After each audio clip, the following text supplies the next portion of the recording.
جب کوئی مایوس انسان اللہ کے حضور دعا کرتا ہے اسے دو چیزیں عطا کر دی، ذہنی اطمینان اور دوسرا اس کی مایوسی کو ختم کرتی ہے، تو اس کے اندر جدوجہد کی امنگ دوبارہ پیدا ہو جاتی اور وہ نئے جذبے کے ساتھ محنت کرتا ہے، اور وہی کی نوٹ ہوتا ہے، وہی ٹرننگ پوائنٹ آتا ہے جب انسان نئے جذبے کے ساتھ محنت کرتا ہے تو کامیابی حاصل کر لیتا ہے۔ مسلمان کے لیے تو بڑا سمپل ہے کہ کسی وقت پر بھی کسی زبان میں اور کسی مقام سے اللہ کے حضور دعا کر لے، رب تعالیٰ دعا سنتا ہے، یہ ہر بندے کی سن لیتا ہے، لیکن مسلمان کو یہ چاہیے کہ جتنی سادگی میں رہے اتنا بہتر۔ تو سادہ فارمولا یہ ہے کہ آپ کسی وقت کسی مقام اور کسی زبان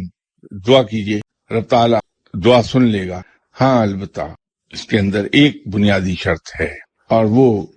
ذہنوں اس کے اندر بہت ہی پختہ یقین رکھتا تھا کہ دعا قبول اگر ہوگی تو اس کے لیے مان کا ہونا بڑا ضروری۔ مان اس طرح سے کہ میرا ایک یقین ہے اپنے رب کے بارے میں کہ میرا رب مجھے کبھی بے سہارا نہیں چھوڑے گا۔ تو جب اللہ کو رب کہا جاتا ہے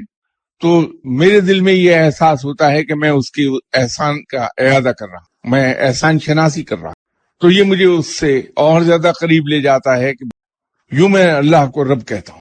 دعاؤں کو سنتا ہے، فریاد کو پورا کرتا ہے، جو مجھے پالتا ہے۔